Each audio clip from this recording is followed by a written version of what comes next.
you haven't slowed down your same work ethic you have in the building, on the field, and follow suit off the field.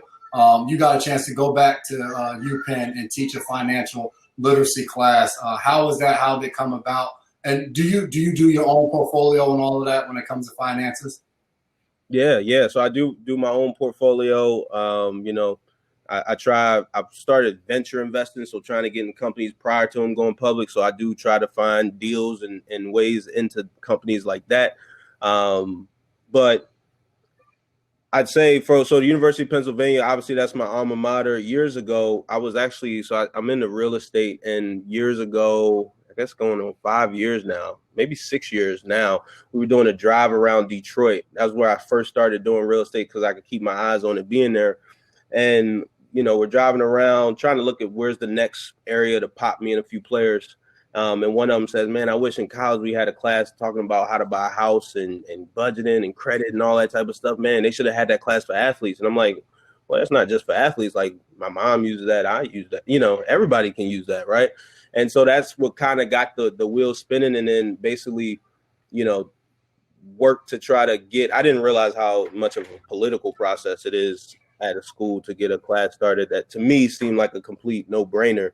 Right. But like had to work to get it like a real syllabus and booklets and textbooks and all that stuff, which I knew, kind of sometimes us as football players, we put in that preparation, but like sometimes it's like, let's get to the game and like, we'll make it happen. Right. So finally got that class kickstarted. We just finished up our second year of doing it. It's the most popular class on campus. I have a bunch of kids who audit it. And literally I call it Life 101. We literally just try to cover the constants of life, right? Like out of any class, no matter what major you take or what you major in, you're going to use our class, right? Your credit's going to matter. You're going to need to buy or lease a car. You're going to need to rent or purchase a home at some point in your life. And it's just, to me, it was just kind of crazy that we spend all these years in school, from elementary school all the way on up, and we don't talk about this once. Like that's backwards, right? We know it's coming, like we know the answers to the test, so to speak. And so we've had a great time. And one of the things we do as well is like what a lot of people don't know, it's a self-esteem class as well. It's a self-confidence class. It's learning how to pitch yourself, how to talk about yourself, how to ask your boss for a raise, right? How to say, I know for me personally, coming from Penn, there's a lot of kids with a GPA much higher than mine.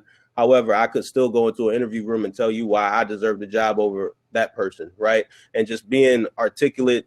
And finally, we also have high school kids who come into our class. So that's my test if you can teach it to someone else, especially on the high school level, then now my college students are not only starting to feel what it feels like to give back, but now they also understand, well, hey, if I could teach this senior in high school from Philly, well, I can also teach this stuff to my mom. I can also teach my brother how to trade stocks and stuff like that. And so, again, it's for this financial literacy thing. It's more about encouraging others to share as they go.